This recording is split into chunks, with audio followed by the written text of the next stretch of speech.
Chương trình FBNC câu chuyện bất động sản phần 3 xin được trở lại cùng với quý vị.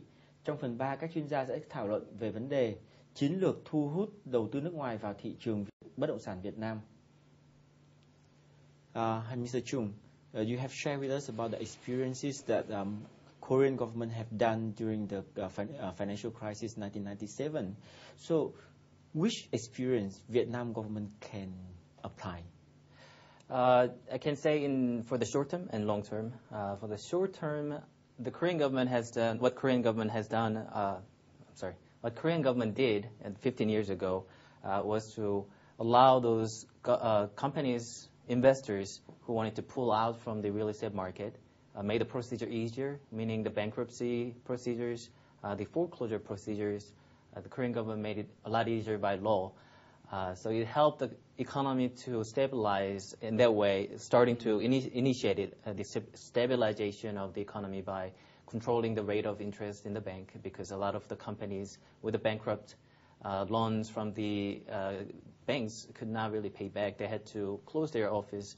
But due to complicated laws and complex in the society, the system, it was slowing down the procedure. What the Korean government did in the short term was by introducing law to simplify the procedure, to close down, back out, just clean up, so that the economy can roll, do the business more smoothly. For the long term, Korean government did was to made laws that invited the foreign investors. One was as I mentioned, the Foreign Investment Promotion Act in 1998 to invite the foreign investors to invest in Korea more easily. Second was to easy access to the information by digitalizing all the procedures, finding out the real estate market, where the public property is available.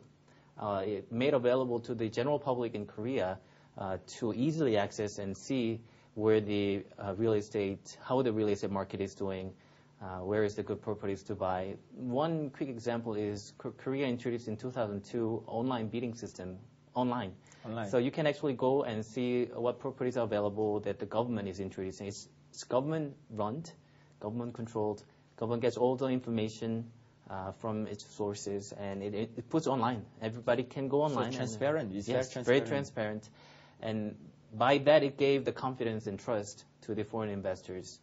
And they found out where the real demand was, easy to access where the real demand is. And it gave the foreigners more confidence in Korean market in that way. So they have done a lot of things about changing the policies. Right. And when the domestic market is difficult, they are trying to attract from the foreign funds coming in. Right? Yes. So, Mr. Modler, what are the strategies that Vietnamese companies should follow to select the most effective real estate segments to develop? You said the Vietnamese real estate companies, right? Yep.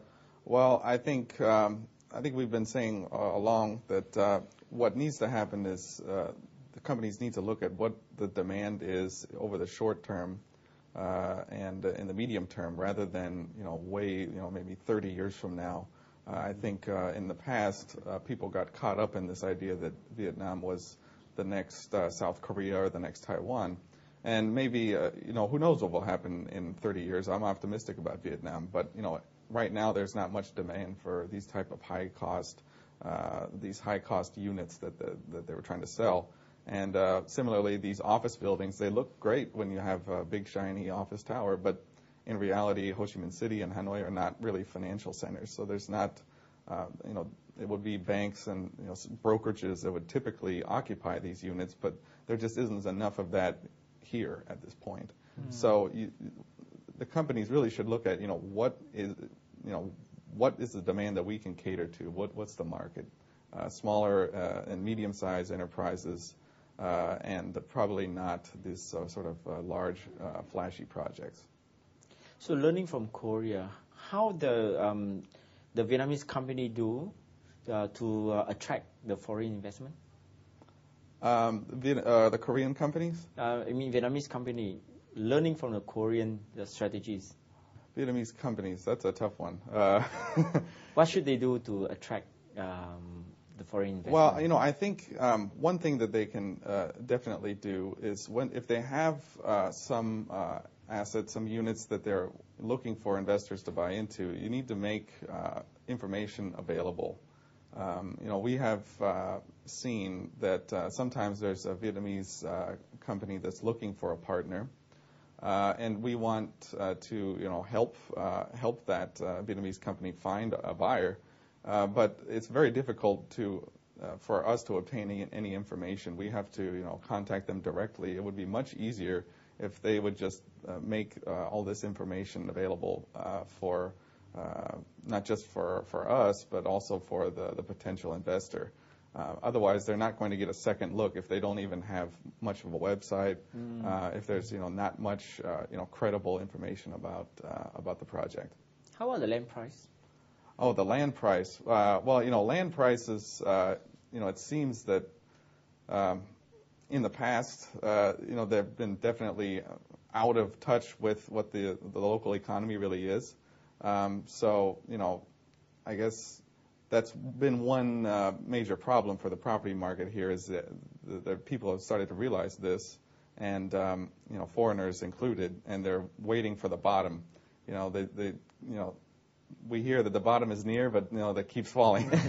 So there's going to be skepticism, obviously, but I personally believe that in the next few years, I think it's a time to enter this market. Some people say it won't recover for another 10 years.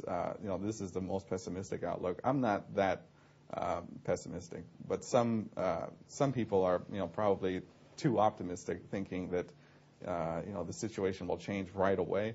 I don't think that's the case. Maybe not.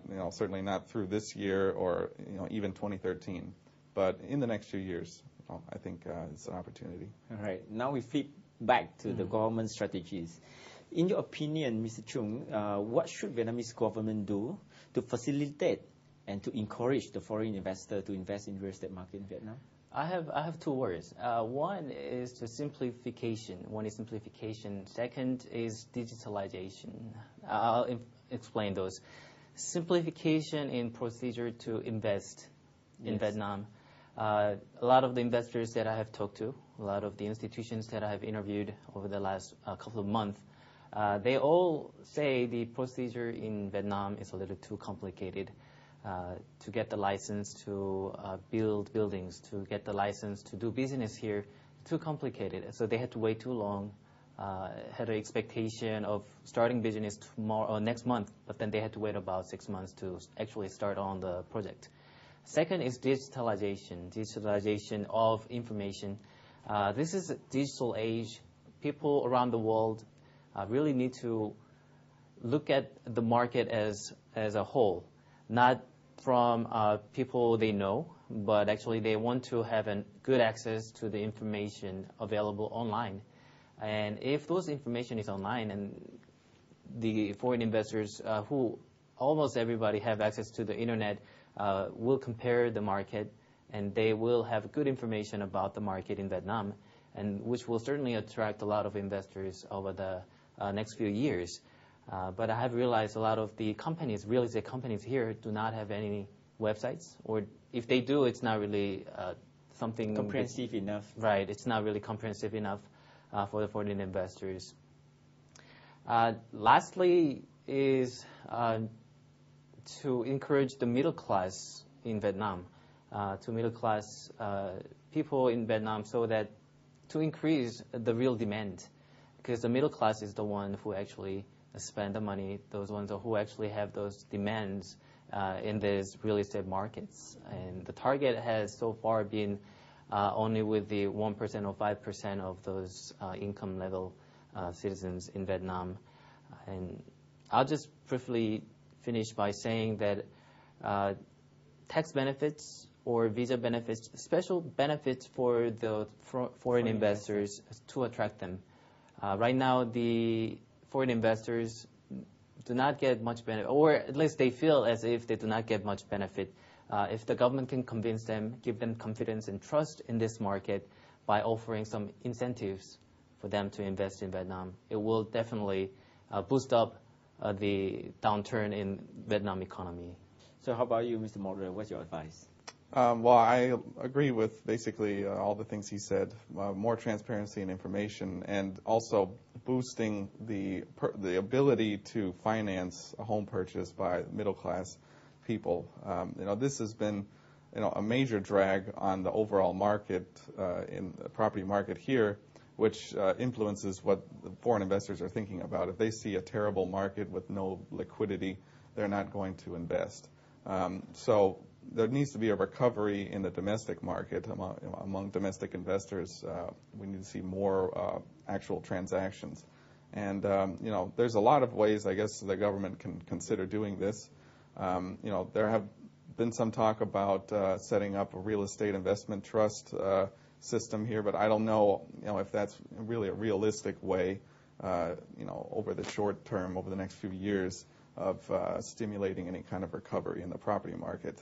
What I heard was a little more interesting, though, was setting up a state-backed asset management company that could help clear up some of the bad debt in the banking system. So buying up mortgages and then reselling them to investors at a lower interest rate. So that's what I think we hope to see. Great. So I think that all talking about simplifications of the system, we are talking about digitalizations. We are talking, in fact, is a transparency of the system together with financial system and products that increasing the confidence of the market, so that we can boost up the demand and then bring in more foreign investment. Right. Thanks, Mr. Daekeun Chung and Mr. Michael Modler for joining the show. Thank you very much. Thank you. Thank you. Thưa quý vị, chương trình FBNC câu chuyện bất động sản đến đây tạm dừng. Đình Tuấn xin cảm ơn quý vị đã theo dõi và hẹn gặp lại.